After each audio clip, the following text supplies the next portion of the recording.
Marami na ang nangyari. Marami talagang mga laban bawi, 'di ba? Nag-anunsyo ng yung taripa sa China from 125 naging 145 ngayon, parang may bawi na naman si Donald Trump. No, pag-usapan natin as much as time will cover itong questions about the effect of itong US tariff pa rin. Lalong-lalo na po sa ekonomiya ng Pilipinas. Anong sectors po tayo vulnerable?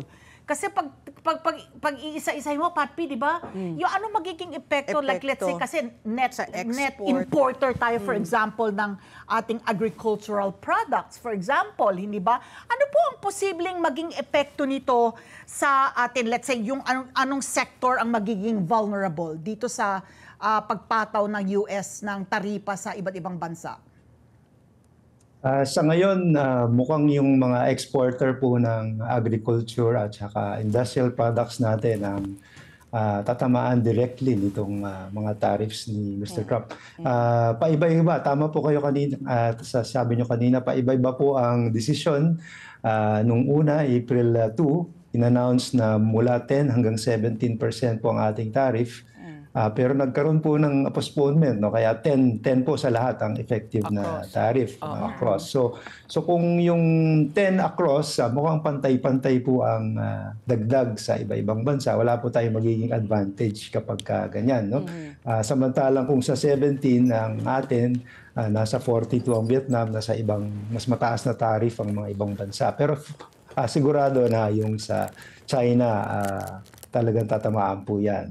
Ngayon sa mga industriya, yan pong dalawa, agri at saka yung pong manufacturing natin ang unang-unang nakikitang tatamaan. Pero hindi po rin po natin masabi kung ano pang mga sektor ang maaring tamaan. Like kung ang China po ay mag-export ng maraming gamit sa atin dahil hindi po sila makabenta ng ganong kadami sa Amerika, baka po magmura ang mga bilihin dito at may mga industriya na mahirapan namang makilaban o makabenta sa local market dahil tatapunan po tayo ng maraming produkto ng China.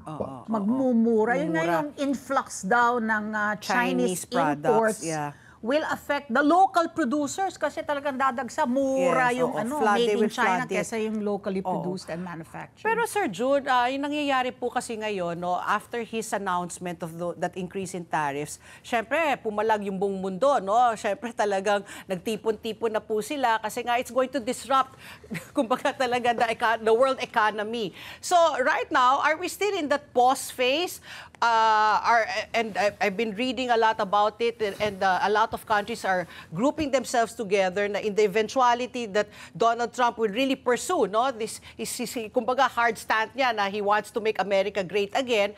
Ano ba yung natin worst case scenario po na mangyari kung talagang ipagpipilitan niya, kasi sinasabi ni Donald Trump ngayon pause, pero marami nagsasabi rin nagsasabi lang siya ng pause kasi marami na po ang kumbaga pumapalag na po. So parang he has to take several steps back.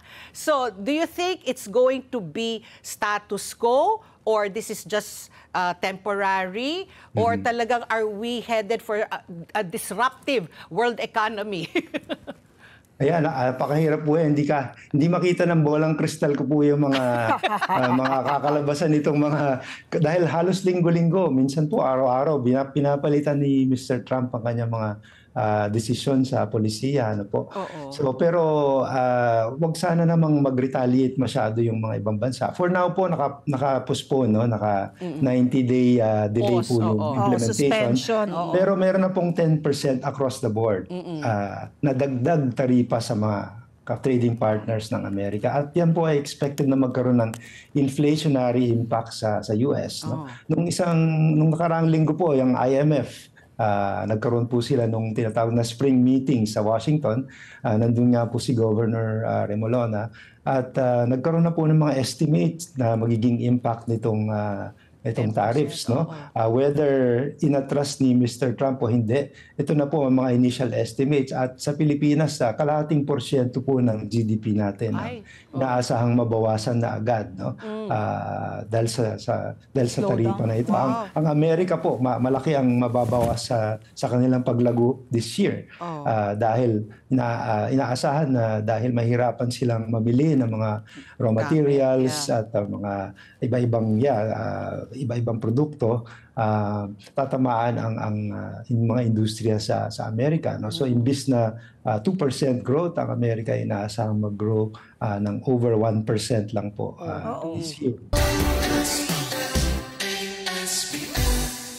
Let's get together. Sunday 25. Sunday 25.